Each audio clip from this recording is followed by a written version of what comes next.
What's up, everybody? And welcome in. I hope everybody in Florida and around the country dealing with Hurricane Helene is safe and well.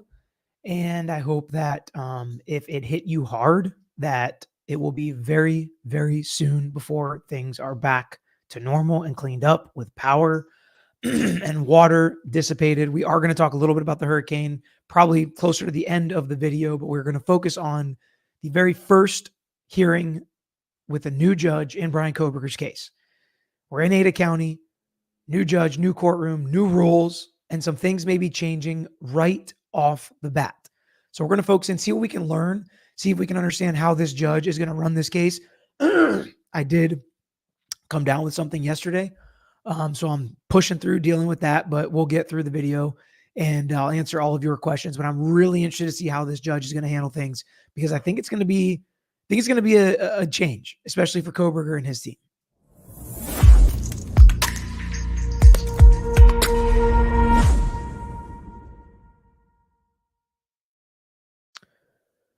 All right, so we have the hearing video queued, and we are going to go through it. I do want to say thank you to everybody that reached out, asked about us. We're doing great here.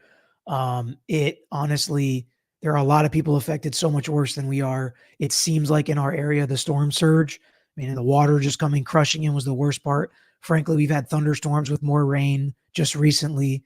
Not a ton of rain. It was a lot of wind.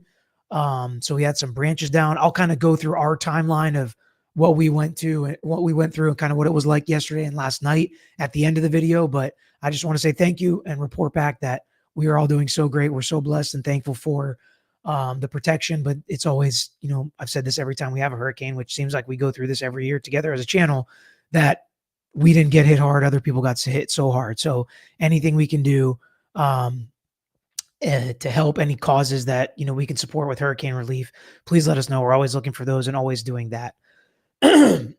People are saying, shout to the good audio in this courtroom. Well, let's take a listen to it together. Right from the jump, we get some info that we're going to want to react to.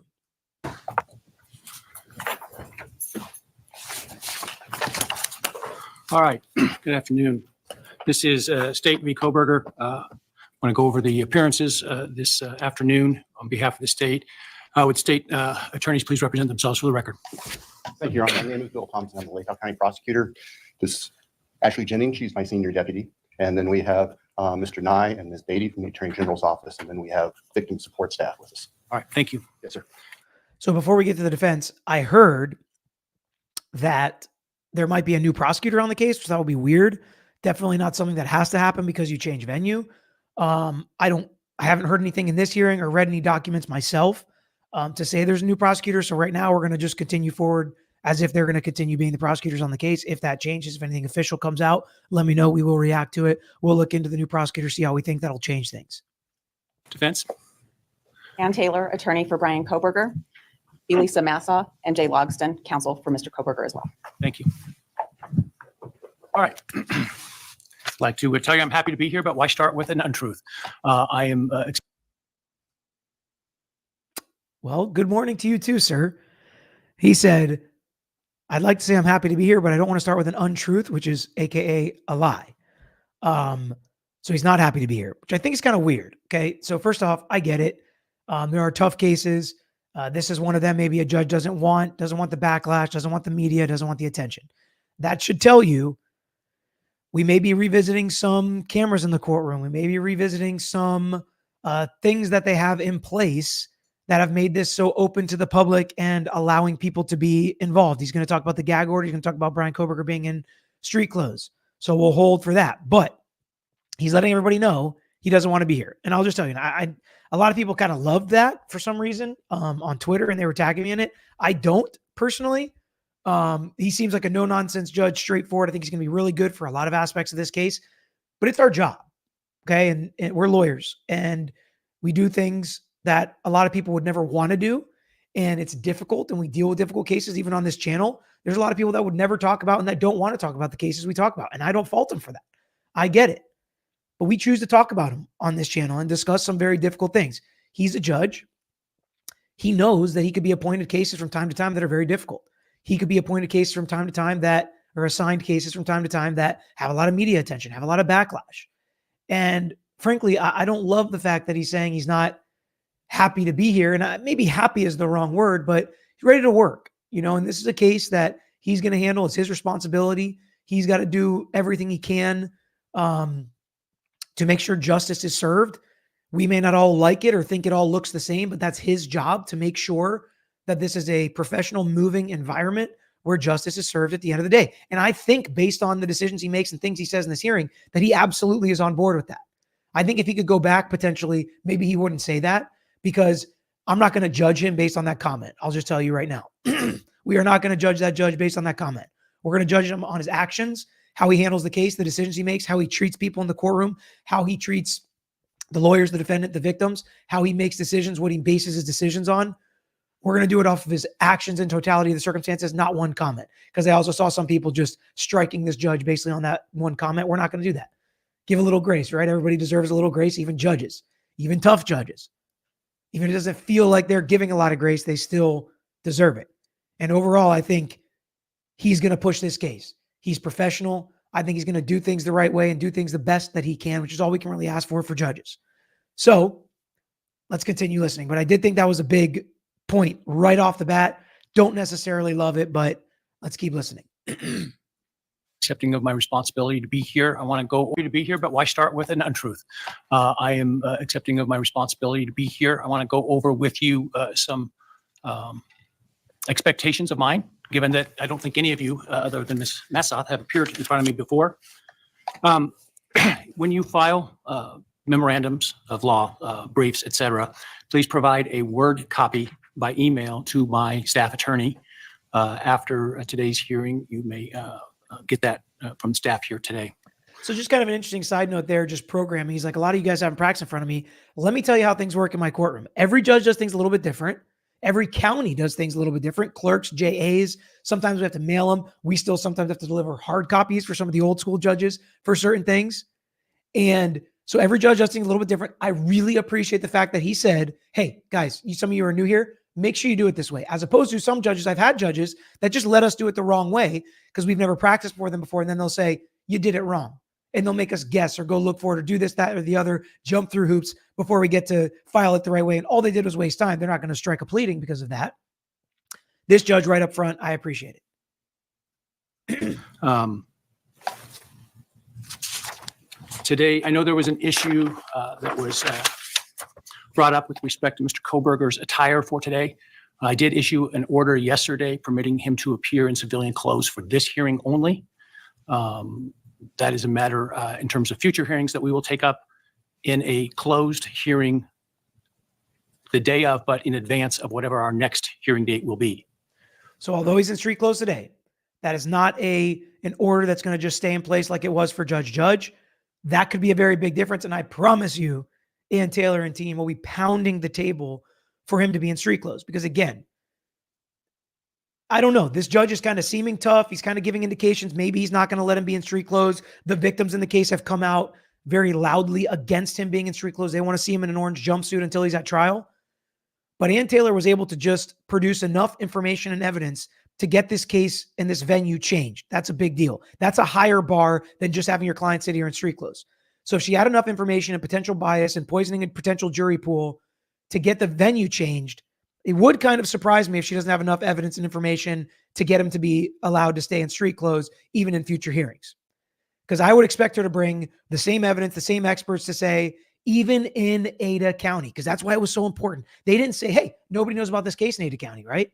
We can remember back to the evidence they presented that very high percentage of people knew about this case, thought he was guilty, knew about inadmissible information, but because it's a bigger jury pool, it's still a better venue for the trial. It's not a perfect venue for the trial, meaning it's not like nobody knows about the case. So with that information, I still think she's going to be able to make a pretty strong argument that if he shows up in street clothes in orange jumpsuit, all of those percentage of people that we already know are watching, all those percentage of people that we already know are making up their mind, it's going to get even worse, Judge. We're going to be violating his right to a fair trial, Judge. Another judge has already made the decision to allow him in street clothes, Judge. And all those arguments, I think, are pretty strong. We'll see what happens, because I do see feel like he's leaning in the tough side for the defense. But from my perspective, I think it would be a mistake to overrule another judge's order to not take a look at and consider the evidence they've already presented. I understand the victims have a very strong voice, and I think it should be considered. And I have some ideas of, I might as well just throw them out now. I kind of think what I would do if I was the judge, maybe shackle him and cuff his hands every hearing and just tell him to put him under the desk, and maybe even have multiple deputies around for safety reasons. They're going to talk about safety reasons, but do everything to him to make sure he is a criminal defendant, accused, not convicted, but probable cause, enough evidence for him to be in jail, but have him be in street clothes. So on camera, whenever anybody's looking at it, they might not even know about the cuffs, the shackles, all those things, which I don't know if they're doing that now or if they've been doing that, but things to secure him and have him cuffed and shackled, but not just for your average viewer to look in and think, oh, orange jumpsuit, he must be guilty. Just my perspective. My intention will be that Mr. Kohberger will not be present for that hearing, because part of what we will be discussing are security measures. I expect to hear from the transport deputies and the bailiffs regarding security issues that they want to address, or that I have questions for them about, so that I can make an appropriate ruling in terms of his appearance here, but weighing that not just against, of course, his rights, but also against the needs of security in this case. So that was important. They're going to have a closed meeting. And this is one of multiple closed meetings they're already talking about having with the judge and some ex parte meetings, but they don't even want Kohberger to be there. And that's an issue because a criminal defendant has a right to be there at every important stage of his trial. But the judge gives the trump card, security measures. And this hearing is purely, his lawyers are going to act on his behalf. His lawyers can tell him everything that's relevant to them. But what's going to happen in that hearing is they're going to have courtroom personnel testify and say, hey, if we don't cuff him and shackle him, that door is the biggest problem. We only have 2 deputies. So one's going to stand here, one's going to stand there. So it leaves us a little vulnerable over there. If he were to jump over the where the judge sits, like we've seen happen in the judge jumper case, this could be an issue. And they don't want the defendant to hear all of that. Okay. And I think this is a very good question. Why should he be in shackles? Why should he be in cuffs? He's innocent until proven guilty. Well, I agree with you 100%. By now, I hope everybody will agree that that is one of the most important principles to me. But he is accused of a very serious and violent crime. And there is probable cause at this point for his arrest, probable cause to move forward and take this case to trial, enough evidence against him to hold him. And therefore, those are the burdens as far as cuffing. It doesn't mean he's going to be in prison for the rest of his life. It doesn't mean he's guilty of a crime. All the burdens are different. That burden beyond a reasonable doubt has nowhere near been met yet. It's actually 0% been met because we haven't even started the trial. But there are different burdens for different parts of the case.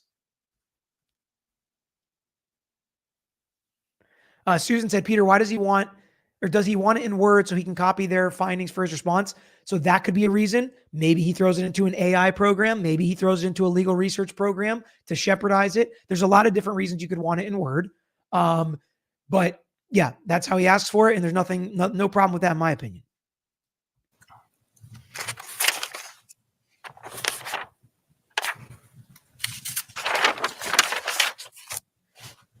I do expect, as it probably will come to no surprise to you, for you all to... Sorry.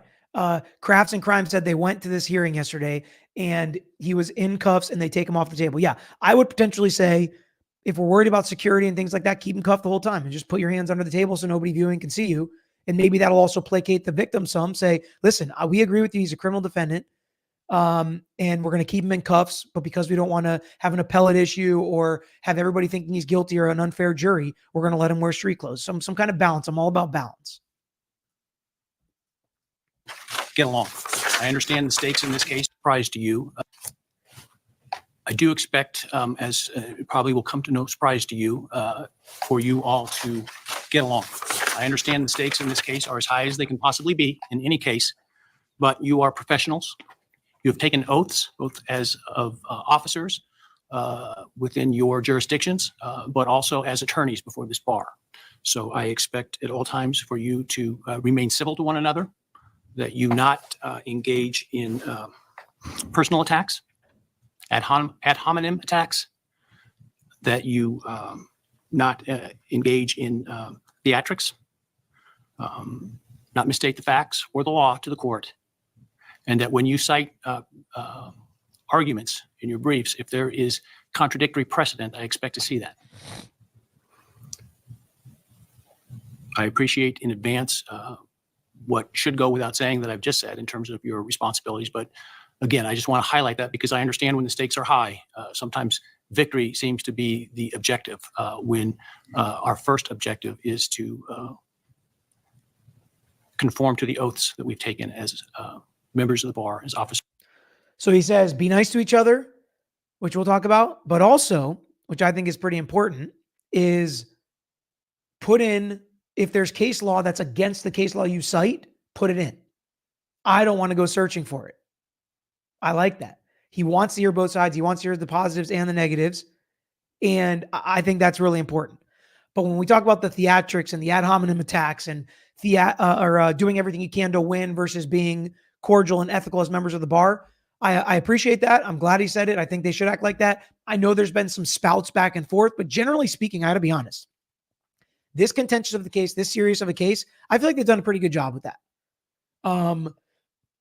I've been involved in a lot of cases and now doing YouTube over the last 4 years. I've seen a lot of cases and we've seen a lot of inappropriate, unethical, not cordial interactions between lawyers.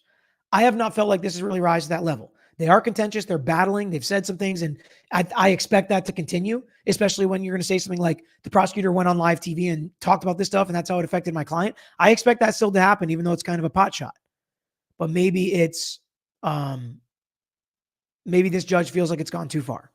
From my experience personally, it doesn't really seem like that, but this judge has a lot more experience than me.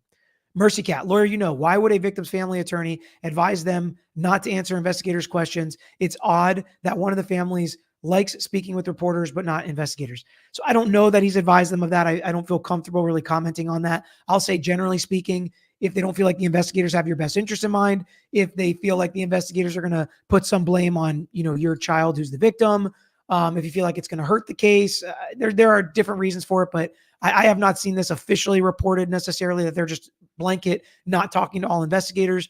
But I do think there could be different reasons for that potentially. Of this court. All right.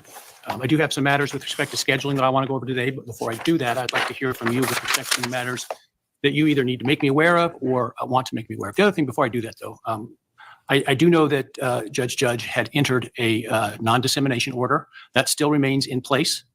And unless I, for some reason, remove that order, it will stay in place. And I expect it to be religiously adhered to by all parties, counsel, victims, counsel for the victims. And I will not tolerate violations of that. Likewise, I know that much of the evidence in this case has been subject to orders sealing under that dissemination order or otherwise have been sealed by the court. I likewise expect everyone that has access to that information, whether it's sealed documents or information in sealed hearings or the information itself in the documents, to adhere to the confidentiality expected as it relates to those. Okay. No surprise there. Non-dissemination order still in effect. Documents that are sealed are still going to be sealed. They're still going to work like that. So no issue there. That's my one and only lecture for you for the remainder of this case. With that, let me hear from you. We'll start with counsel for the state. Your Honor, I don't know that we have specific questions we want to propose today. We're looking forward to hearing the scheduling. I think that's going to drive for us, particularly the distance involved, any questions that we may have. I appreciate what you've already mentioned to us, and we will certainly honor all of that. Thank you, sir. Taylor? Thank you, Your Honor. There are a few issues that I wanted to make the court aware of as the court decides on the scheduling order. We want the court to know that our team has been working towards the June of 2025 trial date that had been issued by judge in the case. But in candor to the court, I need to let the court know some issues that have come up that we face that causes me concern. First, I think the court's probably aware of the vast amount of discovery that's been exchanged in the case by reviewing the record. But since August, we have received about 398 gigabytes of new information. And I can tell the court that nobody on So there's some quibbling here. So I want to, that's the good part about being able to watch it again. She said she got 300 and whatever gigabytes of new information since August. That's a crazy amount. The discovery deadline has just hit for the state. So they dumped everything else they had.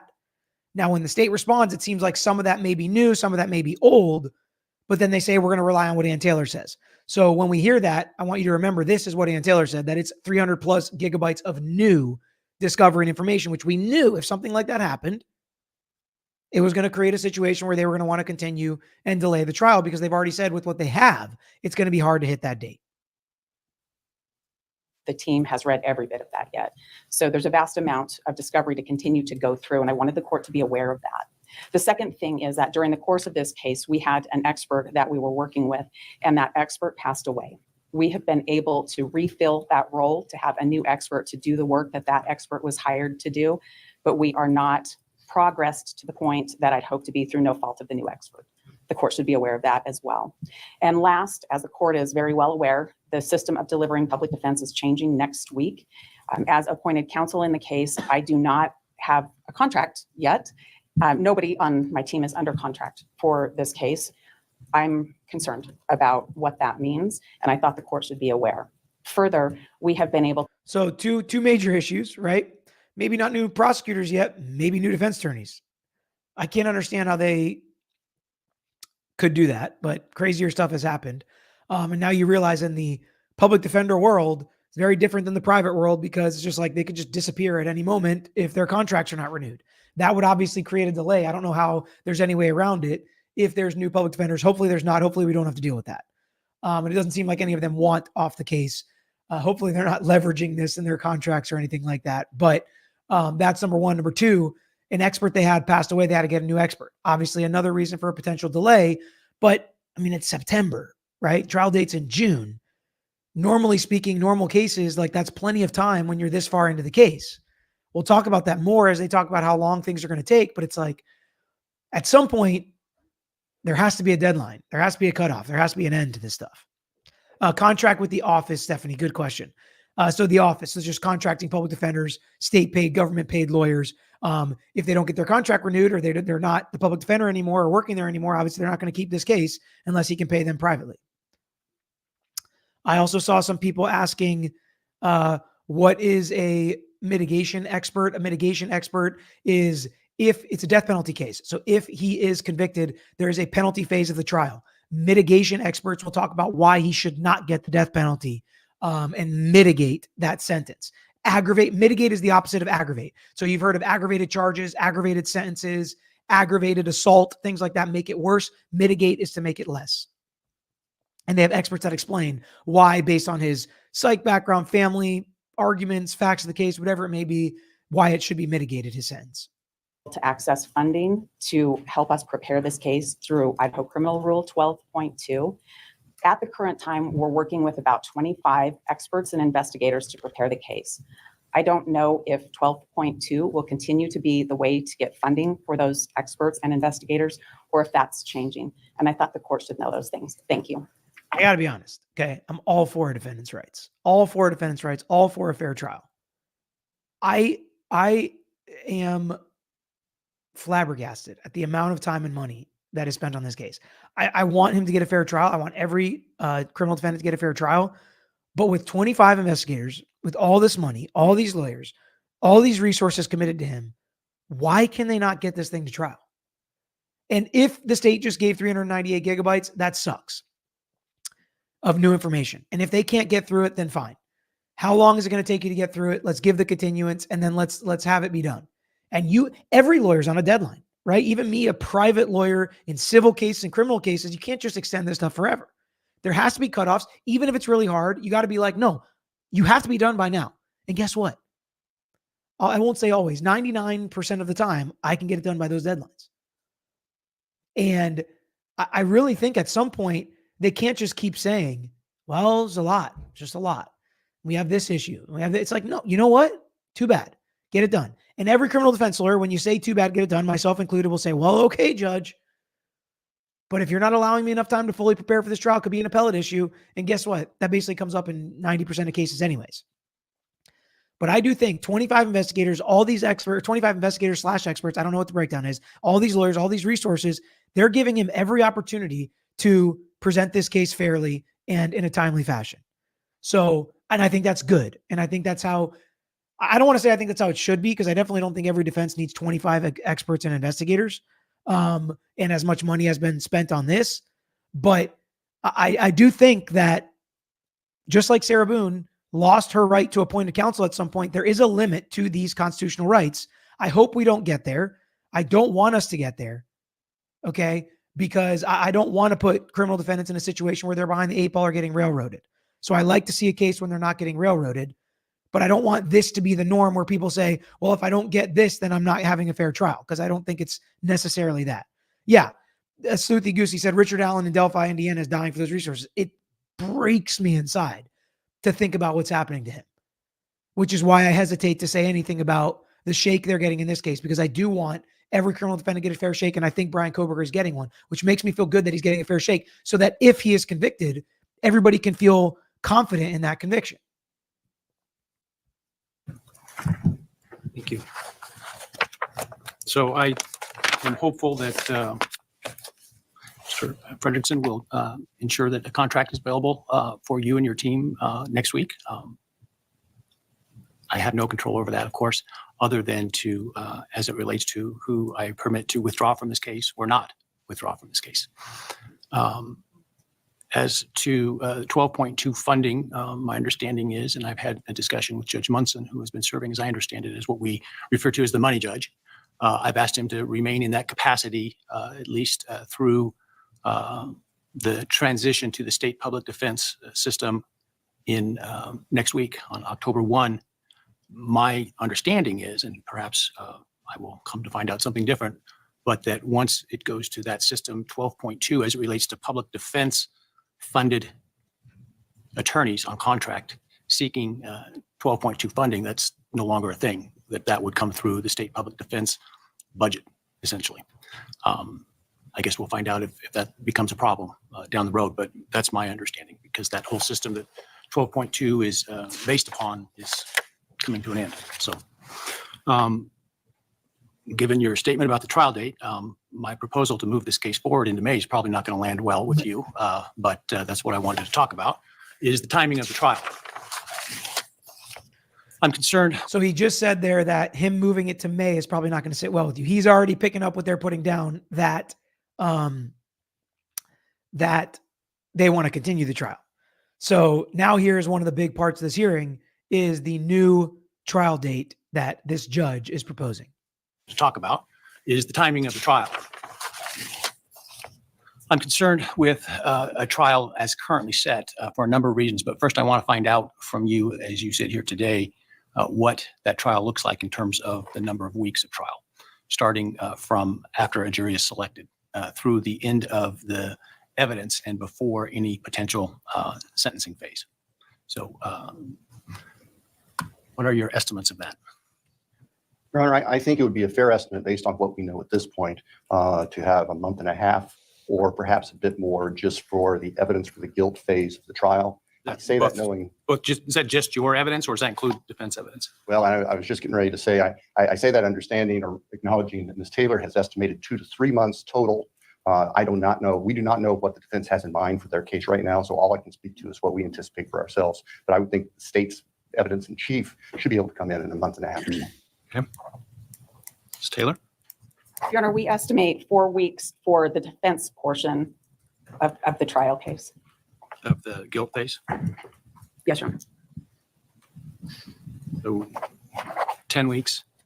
In terms of if there is a penalty phase, should the defendant be convicted of one of the statutory qualifying offenses, how long do we estimate the penalty phase being? Your Honor, from the state's perspective, I believe we're going to be relying heavily on the evidence that's introduced during the guilt phase, and the additional evidence that would be brought in, unless there's something we learned from the defense about their experts, is probably taking more than a week. Taylor? Your Honor, I would estimate 2 weeks for that part of any trial That's for our evidence. So 3 to 3.5, maybe 4 months if there are some delays. Pretty long trial. Yes, pretty long trial. This is going to be a long one. We knew that from the jump. There's so much going on.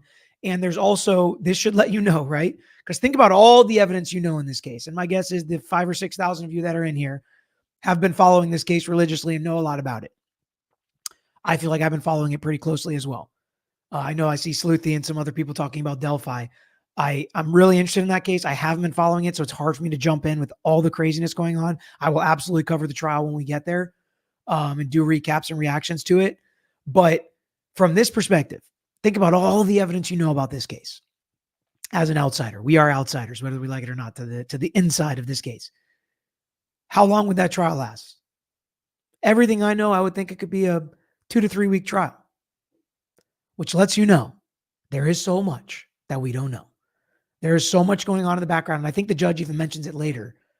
Most of this stuff is under seal or in closed hearings. All these gigabytes of discovery. What's on there? 25 experts and investigators. Why is that necessary? Why does the state need a month and a half? What type of defense is going to be presented for 4 weeks? That'll be one of the longest defenses we've seen since we've started covering cases. It will be longer than any defense I've presented in a trial. Just think about that. For your evidence. Yes.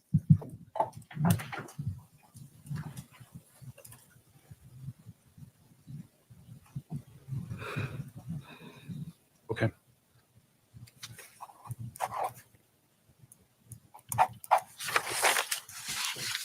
So my concern, because this trial is currently. So I want to put this comment on the screen real quick. Jason said, we need to fix our system. Presumed innocent people should be able to present themselves in a suit. If our system can't handle that, then they need to fix it. Our system is broken. Jason, literally couldn't agree more. What the heck is the big deal about letting them wear street clothes? If they're in custody and they're in cuffs and it's not a safety issue, why do people care so much about seeing them in the orange jumpsuit? Because they think they're guilty. They want to treat them like they're guilty. They want to look at them and make them feel better that they're in prison. I honestly think that's like the general public, looking at somebody. That's why they're so obsessed with the orange jumpsuit in hearings. I don't understand this, because it's only for in custody defendants. If you're not in custody, you show up to your hearings all throughout. You can be accused of some very serious things. There can be some probable cause of you doing some very serious things. You can even be somewhat of a security risk, and you still get to show up in your clothes. So I do think that people should be able to wear their street clothes. I really don't think that should be a big question in hearings, but people are really upset about it. And so I want to know the reasons why. What legitimate, non-biased reasons that just like you hate that person and you want to make them feel and look like a criminal? What are the real reasons to have them in? It's because I know what the real reasons are and what the court argued reasons are. Besides security, it's more work for the jail, harder to get them in their street clothes. If they're not there one day, is it going to delay hearings? We don't want it to be a delay in the case. So it can create issues like that logistically and procedurally. But I think not having anybody watching, not anybody sitting in the courtroom streaming, having it in their mind and burned into their memory of seeing somebody in an orange jumpsuit. I get it why victims want to see it, okay? I get it. And that's a big one. And that is a conversation I'm willing to have, because victims go through things that are unimaginable and hard to understand and discuss, even rationally sometimes. Even the best of victims, the most logical victims, it's really difficult. So I don't fault them for that. And victims' arguments and discussions are different than the general public. Only set to begin June 2nd and end approximately August 31st. Trial is currently set to begin June 2nd and end approximately August 31st. Having it set to run the entire course of the summer, I think we will find to be difficult on jurors in particular. Jurors who may have children who are out of school, in terms of being able to spend time, go on vacations with them, et cetera. That's one concern. The second concern is with school that typically starts in mid to late August, and jurors or parents who may have kids going off to school, the timing of that through August. And that's my primary concern about that time frame. I had two proposals. One was to start the trial in the evidence portion of the trial the first week of May, and the other would be to start the evidence in early September. And I'd like your thoughts on this. All right. So first bombshell. He doesn't like the idea of doing it over summer. Why? People don't want to give up their summers. Kids are out of school, childcare, and it's going to run into the beginning of school, which is a horrible time to be sitting on a jury if you have kids. And while I agree with all of those points, my first response probably would be, Judge, nobody's going to want to give 2 or 3 months no matter when it is. There's no good time to sit on a jury for 2 to 3 months. I think we can all agree on that. And when your kids are in school, or I'll just tell you from our perspective, we have 2 little kids in school. Fall is the busiest. Fall is by far the busiest time of year. But I get what they're talking about summer, because then no vacations. Your kids are out of school. You got to pay for childcare potentially. If you're a stay-at-home spouse, let's say, and then you get picked for the jury and your spouse has to work. They're the breadwinner, single income family. How do you deal with that? Who watches the kids? So I don't think there's any perfect time, but I do understand what he's saying. And the main reason before, when it was over in Moscow, is, the university, such a connection. We want all those people gone. If we're going to house all these jurors, or if we're going to house all these witnesses and deal with this influx of media and everybody that wants to come watch the trial, it's going to be really hard to do if school's in session, or if there's a football game that weekend. Well, we no longer have that concern in Ada County. So I do think that there are some arguments for potentially moving this around. You better believe Ann Taylor's not going to want to move it up a month. But what about the September and fall? To me, fall, I don't know, right? I feel like I could hear arguments at any point that a 3-month period of time sucks and is the worst. But fall, if you start in September, now you're going through Halloween, Thanksgiving, Christmas, all those times off of school, all those holidays, all the trips people take then too. So there's no perfect time. But I get his point. I'm not saying I'm have or necessarily will vacate the June trial date, but I want to look at alternatives here because I'm concerned about that spread that takes the entirety of the summer. And we hear you, Your Honor. By way of history, the summer, we advocated for that in Latah County because the courthouse is right across from the high school, and the summer would have the students gone. If we were looking at the other 2 choices, we would propose May. Taylor? Thank you, Your Honor. Your Honor, I would have to advocate for September at this point, based on the 3 reasons that I gave the court before.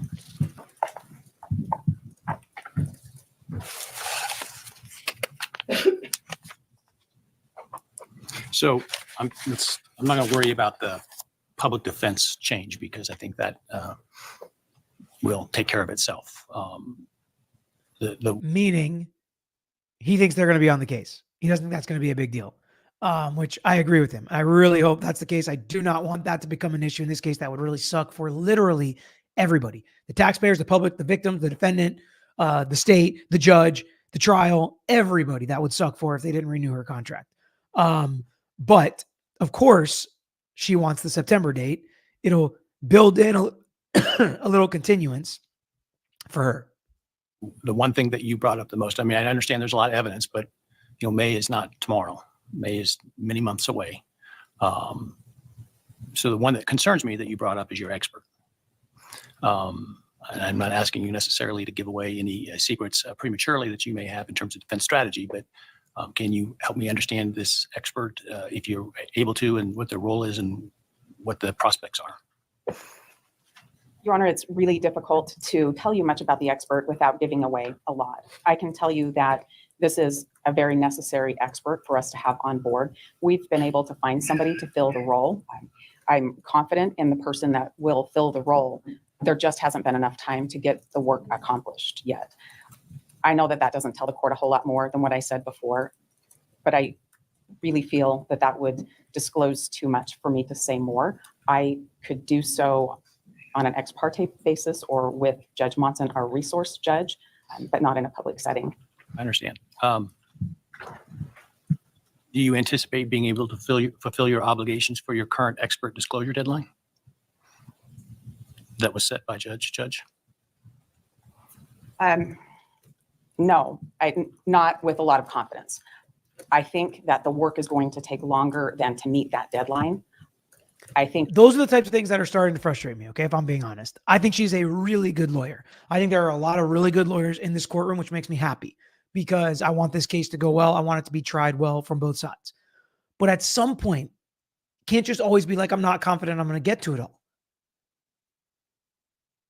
There are 2 sides. If the state's able to get through it all, you should be able to get through it all at this point. Now, sometimes it's impossible. Sometimes in a speedy trial, it's impossible because the state's had all this time to go through stuff and you don't have it. But at this point, if we're talking about by next June, that's still another 9 months. I just, we pick the speedy trial deadline, right? In most states, it's somewhere around 6 months. So if that's the deadline we pick, most cases you should be able to handle in 6 months. I don't think that's true. I don't think most cases you can handle in 6 months. But 12 to 18 months total, I feel like you should be able to handle most cases with that. And they're going to have more time than that in this case. So it's like at some point, we have these deadlines, we have these cutoffs. I don't think this judge is going to be as lenient as Judge. That's kind of the vibe I'm getting. I don't know if you guys are getting the same the same vibe. But I want her to be able to do her job. And so here's my caveat. I have a lot of caveats, I know. I wish the state would not have provided 390 gigabytes of new information. Because if that's legit, it almost resets it. And it's like a new trial now. So maybe 9 months is not enough, especially with all these experts. So the state needs to, and that's why I said from the very beginning, I was kind of hard on the state with the discovery and the motion to compel. It's like, just turn it over. Turn it over so we can move this case along. Let the defense do their job. So if anything is being delayed from the state side, that's the state's problem then. And you got to give the defense a continuance. So it's hard for me, again, on the outside to know exactly what was produced.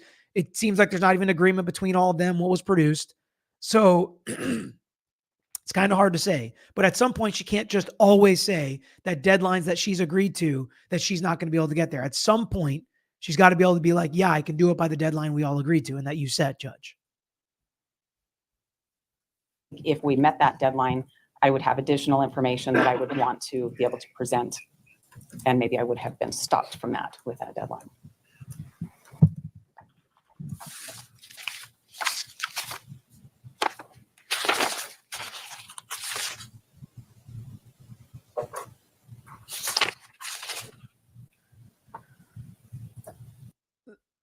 So I may have missed this. I don't know. I didn't hear them say taint team, maybe tainting the jury pool. I'm not sure.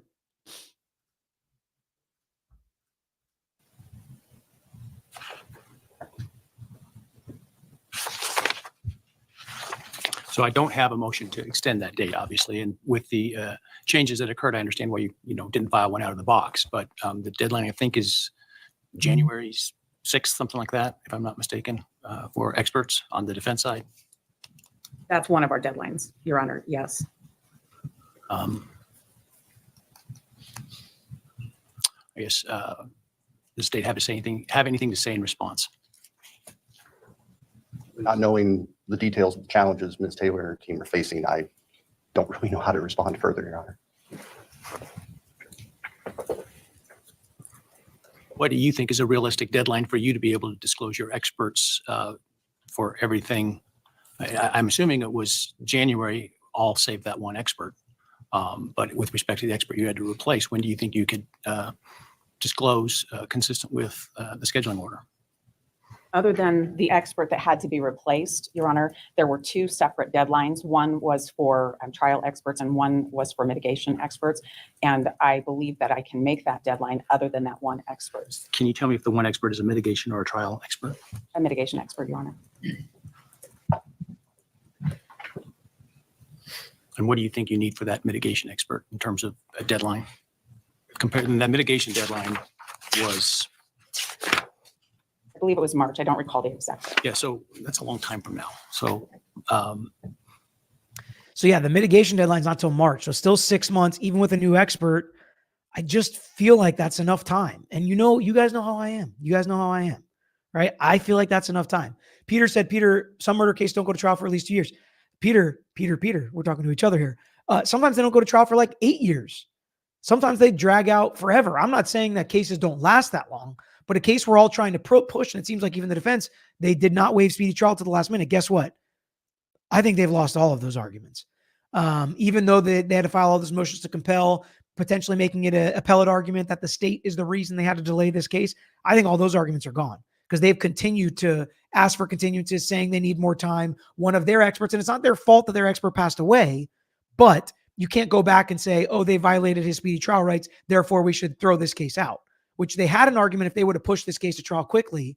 But I don't think they have that argument anymore. So I'm not saying it takes, I agree with you 100%, Peter, that some cases take way longer than 2 years. I'm just saying this case has been going on for years already, and there's still another almost year before trial. So to act like there's just not enough time and there's no way for us to get there, I think at some point I start to side eye it a little bit.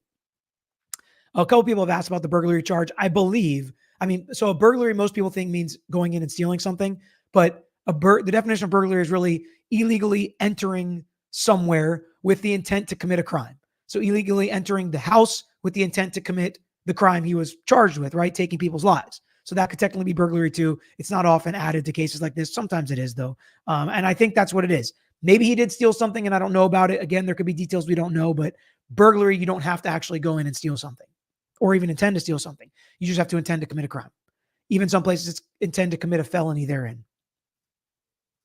I have a lot of questions, but I'm hesitant to ask you the questions because I'm sure you're not in a position to answer them currently, given the forum. So, but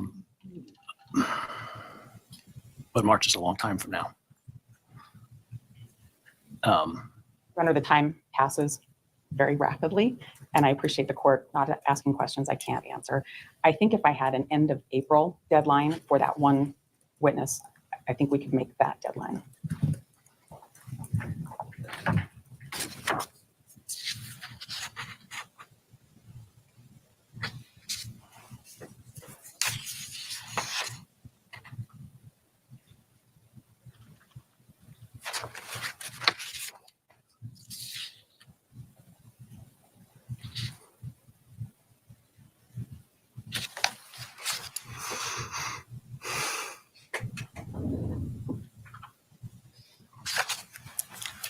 So understanding this is a mitigation expert, Thompson, how concerned are you about getting that disclosure closer to trial?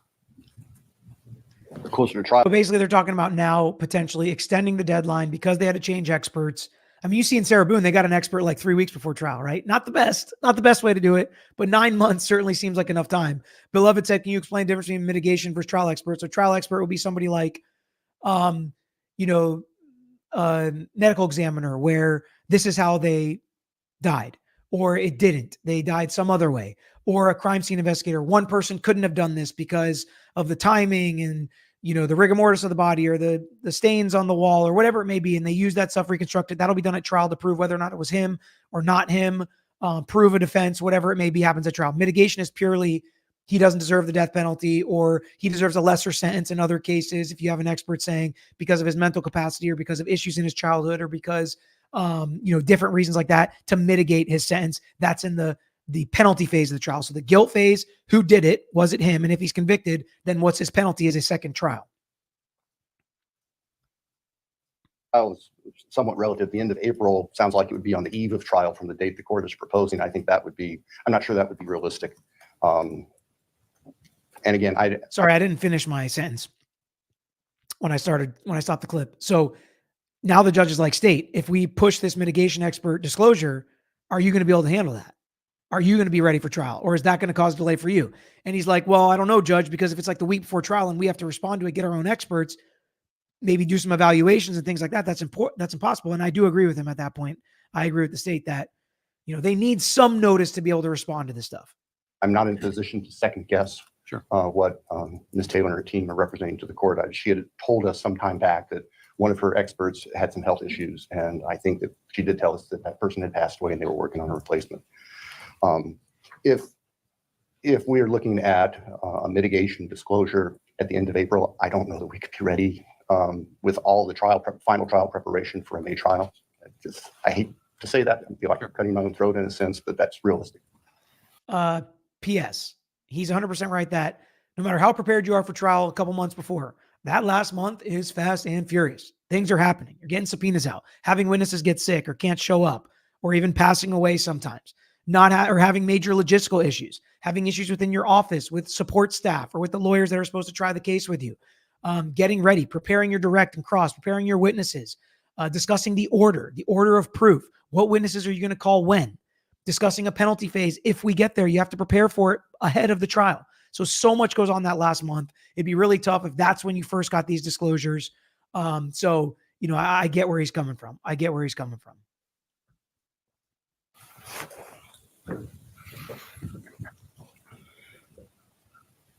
Well, I can do one of two things. I can set a separate hearing. And yes, I ex do parte. agree. Whoops. Poor wording. Poor wording he used there. We're not going to get into it though. To explore this further, but I frankly don't know how far that's going to get me. I mean, I can set a date, and my experience tells me that date will be complied with regardless, right? Yeah, 24 hours in a day, but if you use enough of those hours, enough days in a row, you get it done if you have to. At the same time, I don't want to put unrealistic deadlines. And so I can do that. I can have an ex parte hearing, or we can go ahead and reserve September. I will throw it to you, Mr. Thompson, is what you want, what you would advocate for. Your Honor, could I have just a moment? Your Honor, we trust the court to do the ex parte hearing, see what's there and make the best decision and tell us what the expectations are. Well, do you want to do that later today, or you want to do it tomorrow? You need more time? You want to come back next week? Your Honor, I had planned to leave town today. I have other case-related obligations tomorrow. I could do it as soon as this hearing is over if the court has time, or I can come back next week at the court's convenience. I think we'll probably be finished in here by 3 if we were to do it immediately after. Are you comfortable with that? Does that give you enough time to get to the airport? Yes, I believe it will, Your Honor. All right. Well, we'll give that a shot. All right. If I move this one way or the other, I will adjust the various deadlines that are in here. Just FYI, there's no way he's moving it to May. I'll just tell you right now. I don't know. So what they're talking about now is they're going to go have an ex parte hearing with just the defense, not the prosecutor, to talk about their issues with the discovery, because they're going to have to give away some strategy of the defense, right? That's what she's saying. So they can't discuss it in open court in front of the prosecutors. Prosecutors are like, that's fine, Judge. We trust you. We trust the defense. Go ahead and have that hearing and see if it's necessary for us to move, for it to be impossible to move this trial to May and instead move it to September, or leave it on June 2nd. So it seems like that's what they're going to do right after this hearing. Defense is going to go back in the judge's chambers outside the presence of the state, talk to them, tell them their issues, potentially talk about some things that would be strategy of the defense. And then the judge is going to make the call as to whether or not he's going to move the trial date, and he's going to let the state know. That's what they're discussing right now. I won't adjust the next deadline that you have, understanding that you may be already committed to it, which I think is the motions related to the defense's motion regarding the death penalty, if I'm not mistaken. Is that the next set of hearings that we have? Those are now scheduled. I believe that our briefs are due the 10th of next month, with the hearing later this fall and a reply brief deadline for the defense. And we are on track to meet those deadlines, Your Honor. I'm sorry, you were saying, counsel? Your Honor, I'm guessing the court has received our motions already. I believe we were set for November the 7th. I think the state's deadline for discovery has passed. Has the state complied with its discovery obligations, including those outlined in judges? So before we get to whether or not the state has complied with their discovery deadlines, I'm going to answer a couple questions, but this becomes the part I told you to remember before, where they said we're going to rely on what Ms. Taylor said. And Ms. Taylor said it's 398 gigabytes of brand new information. We're going to discuss what that exactly means and whether or not, even with Ms. Taylor's own talking points now, whether or not that's actually correct or not. So we'll try to dig into that, and we have to read between the lines a little bit. Michelle C. said, please consider having Andrea Burkhart on to discuss this case. Thanks, Peter. I would love it. I respect Andrea a lot. Love what she has to say. I follow her on Twitter a lot. And the only issue is, as you can tell, we're about to be at an hour. We're not even done with the hearing yet. I like to keep these to an hour as much as possible. Sometimes I do some one-offs. Maybe I'll have her on for the podcast or something where it can be just more of a discussion. I try to pack as much information as I possibly can, answer as many of your questions into every video. Sometimes when I have a guest, that's difficult. Even with my dad, you guys yell at me for interrupting him all the time. I only do that out of respect for your time. I don't want to do a 3-hour stream when you expect a 1-hour stream. I know sometimes you guys like it. Certain circumstances that comes up and that, works out. Other ones, obviously for myself, especially from at work, and I've blocked an hour or an hour and a half. Sometimes I've been blocking an hour and a half now, in all honesty, just because so many of them have been going over. I do my best to keep them, so it's hard for me to have a lot of guests on, but Andrea is definitely one I'd love to get on the list. What kind of information would the new judge have before this hearing? So the defense, he would have the whole docket, so he can read all the motions if he wants to, all the replies. also in a case like this, because everything's been live streamed, he could watch all these hearings. I think some people were asking earlier, would a judge watch all these before? And the answer is they don't have to, because as you imagine, some cases don't have them. So it's not like a rule that you have to go back and watch all the prior hearings, but you can. Did he? I don't know. Another thing that often happens is he'll call judge, be like, hey, give me the rundown. What's going on? What do I need to know? What's important? What's not? So a lot of times the judges will talk as well. Dana, that evidence in gigs may be street video, so may not be as much data as it sounds. Video takes a lot of memory. I agree, but if it is, even if it's a lot, in a case like this, you better believe they're going to send it to an expert, and that expert's going to have to analyze the whole thing, provide a report to the defense. Defense is going to have to read through those reports, watch parts of it again. The defense is probably going to watch parts of it. So even if it's, nothing, you don't want to miss something in a case like this. So if it's hours or days of, CCTV video, still going to take time to go through that. And that's the tough thing. That's the really tough thing with a case like this, is you can't just let anything slide. Everybody hit that like button, by the way, if you haven't already, and make sure you subscribe to our page. We're definitely going to be following this trial. We got a lot of other things going on as well. A lot of people have asked about the Sheriff Steins and Judge case in Kentucky. I think I will look into it. I just don't know if there's a lot of legal documents or stuff happening yet. I usually like to wait for that before I jump on. A lot of other people are asking about New York City Mayor Eric Adams charges. And that's just like a lot and some different stuff. So if anything, I may ask my dad, because he also was talking to me about it, just generally, because he's already following it on his own. He always follows that kind of stuff. Just generally, that's what he's more into, is that type of stuff. And so maybe I'll cover that with him. We'll see. Can get some Big George energy on that one. Any chance you'll do live for the Sarah Boone Trial Management Conference? I think that's canceled. I think they canceled a bunch of hearings because of the hurricane that's going on right now. And Boy Mama said, I jumped on to watch live and started immediately got a tornado notice to take shelter from Chapel Hill, North Carolina. My parents are actually in North Carolina. Well, I hope you're safe and I hope you're well. Let us know how everything is. I don't know if this was made post tornado warning, but I hope you are safe. I hope everybody is safe, because it's continuing to go up. It's a wild one. It's a big storm too. And again, I'll give you my hurricane update at the end. Let's finish the last 5 minutes of this hearing. Last order and other orders. You have, Your Honor, and in fact, Ms. Jennings prepared a lengthy summary of all the discovery that was filed with the Latah County Court when our discovery deadline hit. It is lengthy, but there's a lot of discovery. Sure. We recognize that Much of the, would you say 300 gigabytes? 398 since August 13th. How much of that is new information? Ms. Jennings could speak to that. Ms. Jennings, can you speak to that? Your Honor, the defense was given, and I'm not sure if this is what they're referencing, but they were given a copy of the OneDrive from the FBI. Most of that was cumulative discovery that they had already received in another fashion. I'm sure there were portions of it that was new information.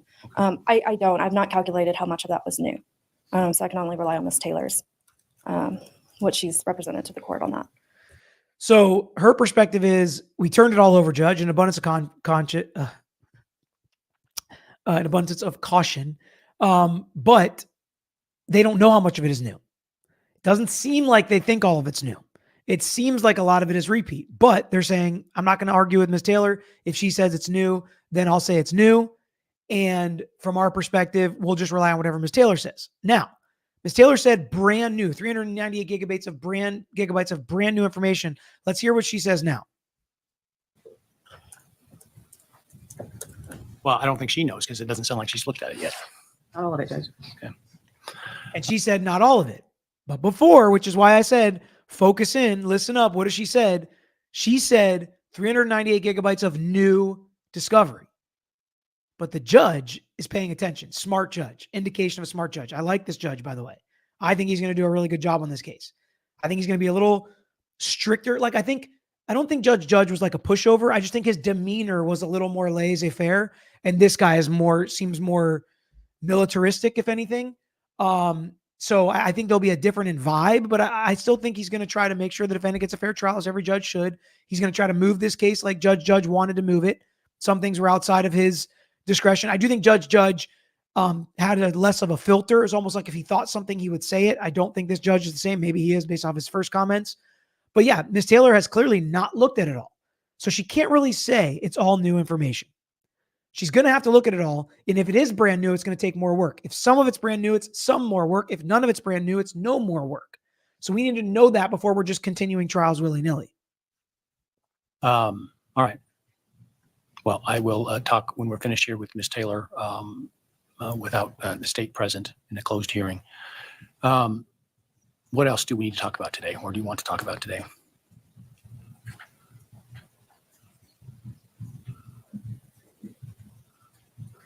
Nothing comes to mind right now, Judge. I know that there will be plenty of opportunity for other discussions. As far as your meeting with defense ex parte, do you want the state for any reason to stay around, or would you like us to get on the road back to Moscow? Are you flying or driving? Driving. Okay. Well, why don't you hang around just in case we need to, if I'm able to make a decision based on that, I can inform you what that is at least. Yes, sir. Thank you. Anything further, other than your your motions regarding the death penalty? Do you have any outstanding motions and the motion as it relates to Mr. Kohberger's attire? Your Honor, there's no outstanding motions right now. I do anticipate filing several motions in the motion to compel deadline. As far as discovery goes, I anticipate there may be some follow-up motions. I, of course, will first try to speak with the prosecutor to resolve those. Right. I think you will find I'm probably more inclined to hear things more quickly than you're perhaps accustomed to in this case. So just be aware of that. It'd probably be more along the usual, 14-day timeline with respect to motions. If there's a lot that needs to be done with respect to them, we can talk about that. But okay. On that point, Your Honor, as you can see, they're a multifaceted team. And on motions, we try to assign them to specific attorneys. On various motions, would it be acceptable to the court for those attorneys who are not actively arguing the motions to be able to participate remotely? That should be no problem. And I think that's what the judge is going to say. But if you notice, they're asking questions. They're tiptoeing a little bit more than they did around Judge. And he even mentioned only one of these 5 lawyers, and even I think even the 2 on Zoom that are there remotely, have practiced in front of him before. So a lot of judges like to test, lawyers like to test the waters with judges. Once you've tried cases and you've had a lot of stuff in front of judges, or I'm in ends of court with judges, or judges are friends of my dad, or at the state attorney's office when I was there, or whatever it may be, you're a lot more comfortable. You know them, they trust you, you trust them. It's all that, not that, there's inherent distrust, but there's a lot of tiptoeing in the beginning, especially when you're going to have your first interaction with them on such a huge high profile case with all the cameras on. So I'm not surprised at all at the demeanor of all the lawyers involved, that it's a little bit more trepidatious than it was with Judge, especially they've been working with him for over a year just on this case. So they've gotten to know each other just on this case. Or would you like us to be present? We're happy to do either. I'm fine with that. I just prefer those that are going to be arguing to be here, just because it makes it easier to have that dialogue. So Okay, thank you. the others. And you can tell he's an older school judge, because he's like, yeah, they can appear remotely unless they're arguing. And that's tough with a change of venue and everybody's gone. To me, it sucks. It's not as easy to argue things remotely, but I would allow it. Because at the worst comes to worst, you can put them on speakerphone and they can argue it for a motions hearing. They really have to fly or drive up and take taxpayer dollars to just argue a motion that might be just like a simple motion to compel. So I don't know. We'll see. If they want to appear remotely, that's fine. Thank you. And same for defense as well, depending on what defense wants to do. Okay. All right. Then if there's nothing else this morning or this afternoon, I guess we will be adjourned and have a discussion in a few minutes. All right. So if I was going to have to give my guesses, I would guess that if the trial is moved, it ain't going to be moved to May. If it's moved, it'll be September. So I think either June or September is going to be the trial date. And I think Brian Kohberger will still be allowed to wear street clothes. That's my guess. If it were me, I would leave it on June right now, and I would let him wear the street clothes if I was the judge. And if we needed to continue it, I would tell everybody, okay, we're going to have it in June. Let's hold that September date in case something comes up, a deadline is blown, another expert passes away, whatever it may be, then we can kick it to June and we'll be still ready. So have them kind of block both of those, which is a lot, but let's be honest, this is the case that's taking up the bulk of their time. Peter, are both your parents of Greek heritage? So my dad is full, yes.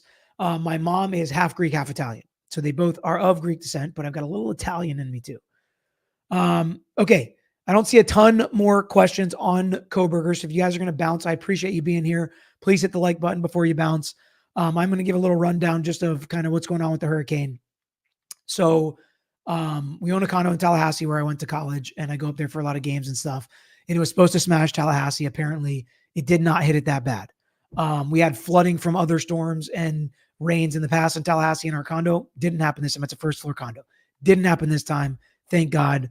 It seems like it was not a horrible hit there, and it looked like it was going to be really bad for Tallahassee, and they're not built for hurricanes like some beach areas. But as far as Clearwater and the surrounding areas here, a lot of big branches down. I had a video. I didn't cue it up. But maybe I can. Is there? I forget it. So some big branches down, stuff like that. But our pool is full of branches and whatever, but literally nothing big deal. Power in and out overnight. We have power now. But areas where there were storm surge hits, like the beach, people on the coastline, on the water. My parents' house is on the water. Their water came all the way up to their house, but did not go inside. Thank God. A lot of people's houses, the storm surge, there are like feet of water inside the house. It's horrible. It's really horrible and devastating for a lot of people with the water damage. And there are places still getting hit hard right now. My parents, like I said, are in North Carolina. There are mudslides there. They have no power, a lot of weather there, but they're safe. And their condo there is on the 3rd floor. So it's, we're really blessed. And we'll continue to pray for protection for everybody around. But like I said, please share, and we will continue to share on our social medias. Follow us on there. Tragos Law Lawyer, tag us in hurricane relief groups, only legit ones, please. Cause I know whenever I do stuff like this, I get a lot of all sorts of things. And it is really important to help in any way that you can and that we can. Therapist, said, when you live in a place that's cynical with hurricanes, how do you protect your homes and assets? So we've actually done videos on this with sandbags, with taking pictures and videos of everything you have, putting your insurance company on notice, doing everything you can to board up and protect, if you have there's a lot of pools in Florida, obviously your pool furniture and things like that. So we actually have videos on our channel. So many of them are breaking down cases, but if you search deep enough, there are things like this on how to break it down. We've also brought property damage attorneys on in Florida to talk about how you protect these things. So go check those videos out, please. Anytime there's a hurricane, go rewatch it. They're not long. We want to do everything we can to help. Greek potatoes, Wolfie Mew said, it's one of my favorite dishes, Greek potatoes. I love Greek potatoes. And my mom taught my wife how to make them. So it's amazing. Okay. That's all we got. I think it got up to a category 4. It was wild. It was really wild.